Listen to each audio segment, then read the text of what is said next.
Adam Schefter joining us, part of ESPN Sunday NFL Countdown, as well as Monday Night Countdown. And this week, Mexico City Chiefs Chargers Monday Night Football. Adam, thanks for joining us. How are you today? Hello there. Hey, Dan, how was your 40th reunion, or whatever, the reunion back at ESPN on the 40th anniversary when you came back there that day? I didn't get a chance to ask you that. I enjoyed that. It was strange, but it was fantastic because it's changed so much. And oh, yeah. But to be able to go back there, and then once I sat down with Oberman, and then we kind of blocked out everything else, and we're basically back to where we were. And Scott Van Pelt was very generous with our time, and it was nice. It was nice, but to do it and not have the ESPN fanfare attached to it, where we kind of surprised some people, that was what was enjoyable. But well, it was great. It was great that they could have you back, and it's funny to say, how much it's changed. Like I'm gone for a week, and I come back, and things are different. I was surprised that you didn't break the news, so I do. Well, I had it, Dan, but I was actually on it. Glazer beat you to it, though. That's the way it goes sometimes. All right, finish this sentence. If the Cleveland Browns lose tonight. Oh, well, if the Cleveland Browns lose tonight, we're going to see the pressure ratcheted up on Freddie Kitchens, which is no surprise there. And we have certainly seen a history of Cleveland Browns firing their head coaches after losses to the Pittsburgh Steelers. Their last 6 head coaches have been fired after losses to the Pittsburgh Steelers. So, again, do I think Freddie Kitchens is being fired tomorrow? I'm not telling you jobs on the line tonight like that, but I'll say this. When you have 10 days to stir after a loss like that, when you've basically gone to 3-7 and your season is over at that point in time, what do you think the conversation is going to be like? How many job openings do you foresee in the offseason? Well, and if we go back to 2000, we average about 6.7 a year. And some years it's more, some years it's less, obviously. But you could always bank on it being right around that number. Now, I'd have to go back and look last year. I think it came in slightly below that. Slightly below that. I have to see the numbers, and I haven't delved into this just yet, the study of numbers of that. But my guess is we'll get 5 or 6 this year, just to guess, because we usually do.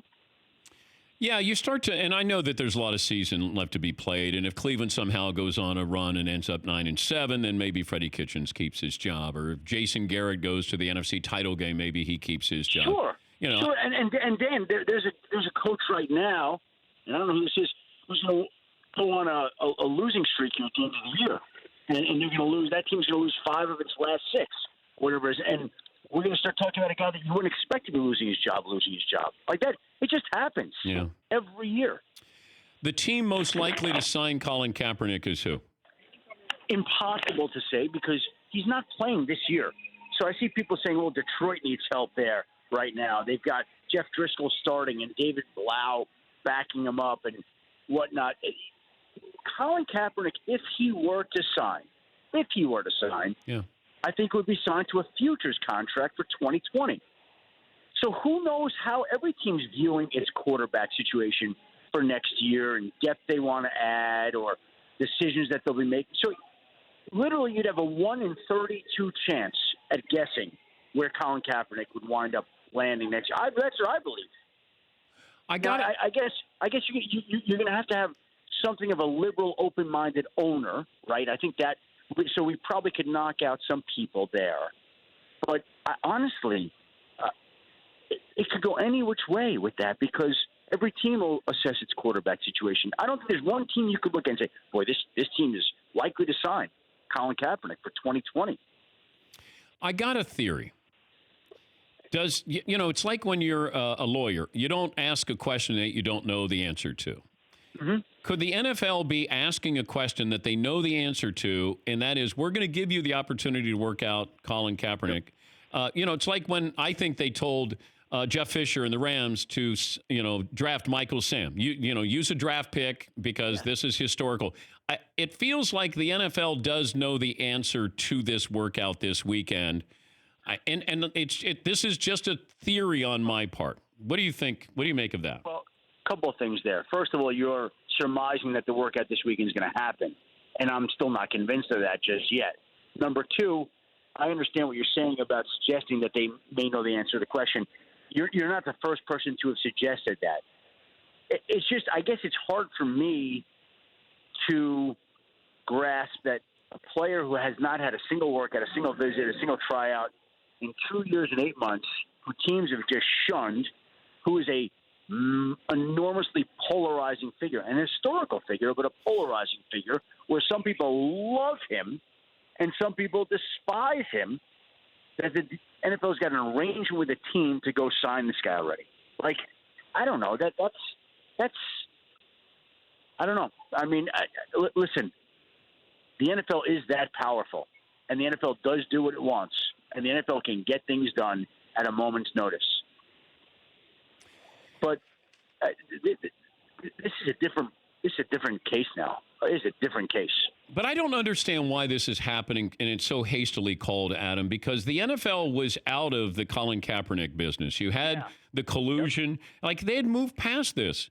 It's week 11 of the season, and then all of a sudden, you know, NFL writers get a heads up. We got a big announcement on Tuesday, and then you tell Kaepernick, and then, hey, teams, get together. Why not do this in March? Why now? It honestly, we don't have an answer. My theory, and it's just a theory, is that this is the NFL's response to Colin Kaepernick's team releasing its statement to correct the quote-unquote false narratives, end of quote, that existed about Colin Kaepernick, which was a 2-page statement released October 10th that detailed what it believed are factual things about Colin Kaepernick in his case, and they wanted it to be spelled out this way, that he has not had a visit, he has not been called, he has not had a workout, he's been training 5 days a week for 3 years and still not gotten anything. His numbers are better than most of the quarterbacks that are in the league. He can adapt to any system. He's willing to go to any system. It was a whole 2 pages of sheets of information. And I think the NFL didn't like to lose control of the Colin Kaepernick narrative. And they did open it up. And it surprises me, too, because the league is having a great season. It's been nice. It's been peaceful. It's been enjoyable. We got Lamar Jackson and Deshaun Watson playing this week. We got a game in Mexico City. There's a lot of great storylines. And now we're back to this. I know. Now we're back to this. The whole can of worms has been opened. And I said to somebody the other night, I said, I don't get it. Like, don't you want to move past this? And someone said to me, they think there are people within the league, I don't know, that like this, that want this, which I can't believe, but that was what one person said to me the other night. And so here we are again. So, you know, because it's such a polarizing topic.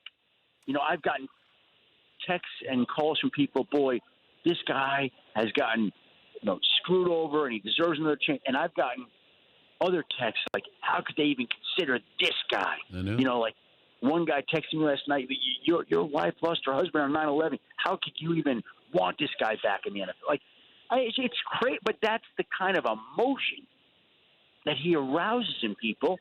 And the NFL, by itself, put the issue back on the front burner. They made that decision because Colin Kaepernick didn't know anything about this proposed workout that came about Tuesday. Antonio Brown, as you tweeted out, meeting with the NFL. Any chance that he's playing this season? His agent, Drew Rosenhaus, disagrees with me. And, again, on Sunday, we reported that he's not expected to play this year. There are just so many factors involved. He was not fully cooperative with the NFL in turning over evidence that the league requested. The league dragged this case along. So both sides were disappointed with the other in this particular investigation. There has to be a decision. Do we know that the decision is going to go his way? Is it going to be a quick decision? I still think that there's going to be potential discipline for Antonio Brown. We're already going into week 11. Yeah. It's hard for me to imagine that he's going to play for his team this season. I do think he's going to get a chance next season. Now, Drew says he believes this meeting will go on today. He'll be cleared, and he'll be signed shortly thereafter. And that's Drew's opinion, and his job is to represent his client. I think it's going to take longer than that, and based on the conversations I've had with various people, I don't believe he's going to play again this season. We'll see who's right. Adam, great to talk to you again, buddy. We appreciate your time as always. Dan, come back to Bristol anytime. I'll break that story the next time. Thank you, Shefty. That's Adam Schefter. For more Dan Patrick Show, tune into Audience Channel 239 on DirecTV. Stream for free on BR Live or download the Dan Patrick Show app.